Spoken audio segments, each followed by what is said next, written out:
Oi gente, para quem é novo aqui no canal, eu me chamo Sandra, sou arquiteta e hoje nós vamos dar algumas dicas do que você deve observar naquela plantinha de layout toda coloridinha, bonitinha, que você recebe quando você vai comprar seu imóvel. Então nós vamos explicar alguns itens que você deve ficar atento para que você não tenha nenhuma surpresa quando receber sua casa nova.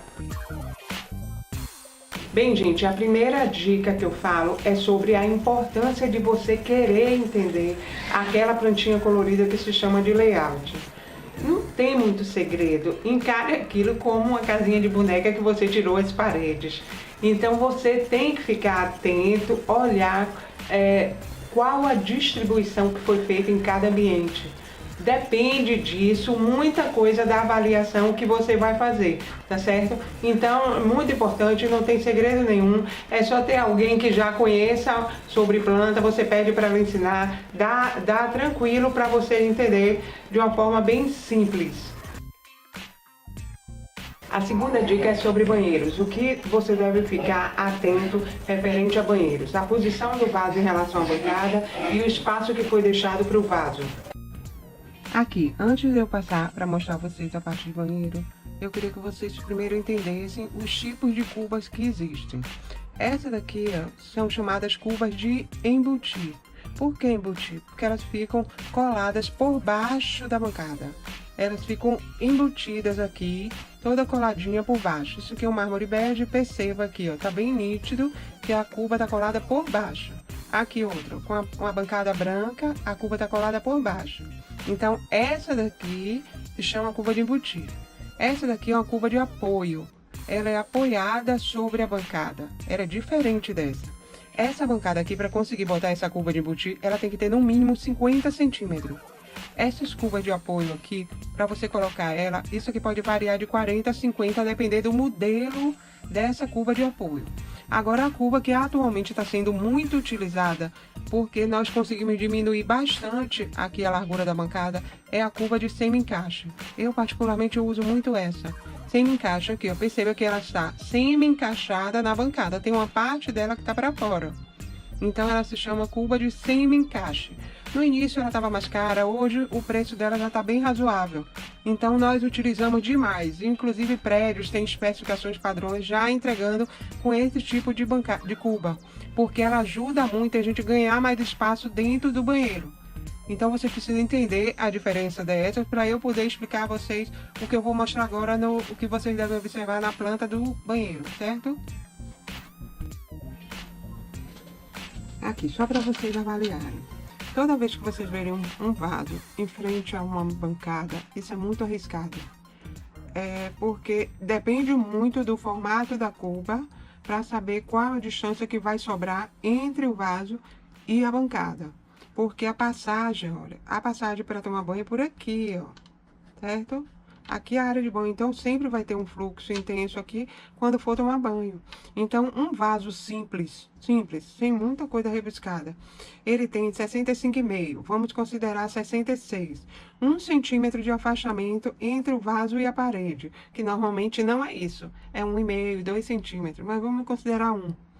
Aqui, ó, 50 centímetros. Nesse caso aqui, desse banheiro, só sobrou 39. O proprietário não passava por aqui direito, ou ele tinha que passar sempre de lado. Então, nós tivemos que alterar essa bancada para outro formato. Ela ficou nesse formato aqui. A bancada que antes era 50, virou 40. Nós colocamos duas cubas, era chamada cuba de arco duplo, era uma cuba de apoio, certo? Então, ficou duas cubas de arco duplo, tiramos 10 centímetros, então, onde antes era 39, virou 49. Então, ficou relativamente mais confortável para fazer essa passagem para ir para a área de banho.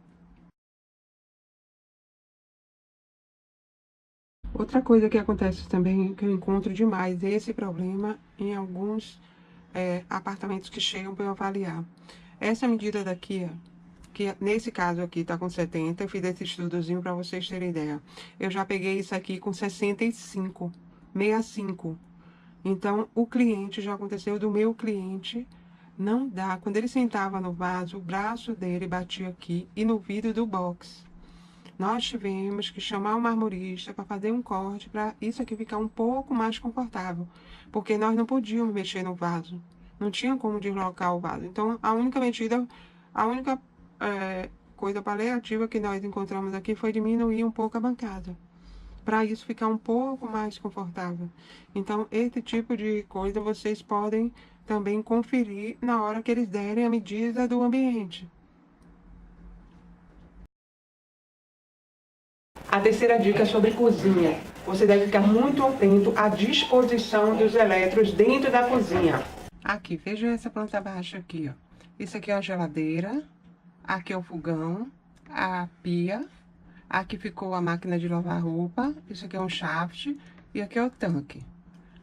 Qual é o pior erro nesse layout? É justamente a geladeira estar ao lado do fogão. O fogão, isso aqui aquece muito, isso vai estragar o motor da geladeira. Ainda mais numa época que a gente está tentando economizar energia, isso vai fazer com que a geladeira trabalhe o tempo todo em sobrecarga. Então, esse tipo de disposição não é aconselhável. O ideal seria eu ter a geladeira aqui próxima a essa porta aqui, que dá acesso à sala. Aí vinha a pia para esse trecho, o fogão vinha para o lado de cá. E se colocaria um isolamento entre o fogão e a máquina de lavar roupa. Afinal, o uso da máquina de lavar roupa não é tão intenso quanto é o fogão e a geladeira. A geladeira está eternamente ligada. O fogão, o uso é diário. A máquina de lavar roupa não é, o uso é esporádico. Então, se colocaria um isolamento térmico entre o fogão e a máquina de lavar roupa. Seria o mais aconselhável. Ou então, até a máquina de lavar roupa ficar nesse canto e o tanque vir para cá, porque não teria problema o tanque ficar ao lado do fogão, certo? Então, esse tipo de coisa vocês devem ficar olhando quando pegar um projeto para análise. Olhem esse apartamento. Ele é pequeno, são 2 dormitórios, uma salinha pequena de jantar e aqui está. Aqui o único banheiro que tem, certo? Agora percebam, a entrada do apartamento é aqui. Você entra por aqui. Se for para a cozinha é esse trecho. Percebam que na cozinha, mesmo ela sendo pequena, ficou bem organizada. A geladeira bem próximo aqui à entrada do ambiente. Depois vem a pia, pequena, mas tá aqui direitinho. Aqui o fogão, olha. Então, ele conseguiu botar a pia entre a geladeira, que é a parte fria, e o fogão, que é a parte quente, e não o fogão do lado da geladeira, que é errado. Aqui ficou a área de serviço. Então, essa plantinha baixa é uma plantinha baixa, assim, satisfatória, atende. O apartamento é pequeno, mas foi feito de uma forma, assim, bem estudada. A quarta dica é sobre a disposição cama-armário dentro do ambiente quarto. Vejam aqui essas duas opções, ó. Essa daqui, a cama box, tá de frente para o armário. E nessa de cá, a cama box tá na lateral. Sempre que der essa disposição aqui, já fica um pouco desconfiada. Porque, normalmente, quando eu pego, essa largura aqui é estreita.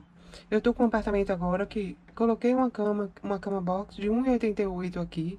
Aqui nem tem cabeceira, é simplesmente um painel fixo na parede.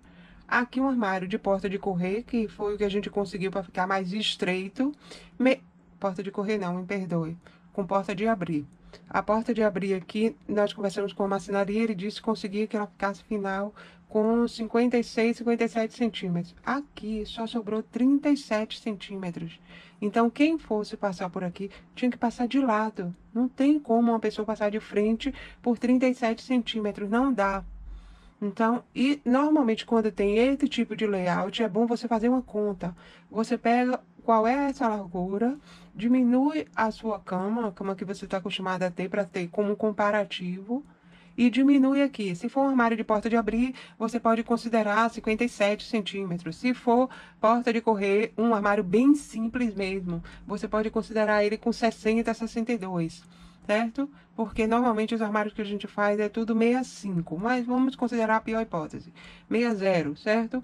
Então, você desconta 60, desconta aqui normalmente é 1,88 e vê quanto sobra aqui. Agora, lembre que a cama vai ter lençol, vai ter tudo, então a cama não fica colada na parede.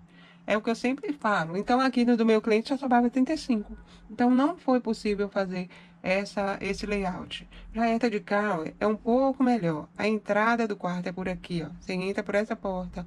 O armário está na lateral da cama.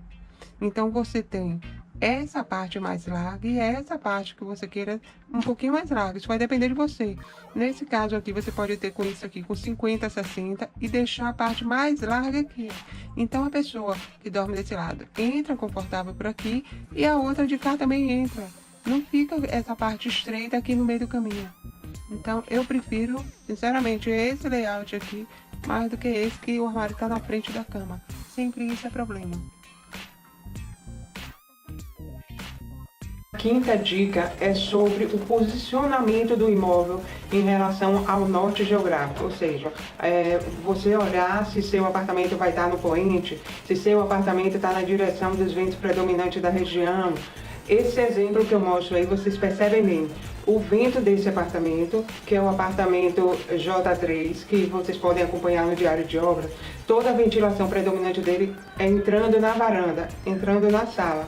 Então, como eu mostro aí, e sai numa janela que tem do outro lado do jantar. Isso é ventilação cruzada. Como o próprio nome diz, cruzar todo o imóvel. Só que atualmente isso é bem difícil, porque existem vários imóveis numa mesma lâmina, no mesmo andar, digamos assim, do edifício. Então, muito raro você conseguir, nos apartamentos menores, você fazer esse tipo de ventilação. Mas, em todo caso, vale a dica, né? Porque isso já valoriza caso você detecte uma ventilação cruzada dentro do imóvel. Então, já tenha ligado que isso é uma coisa positiva.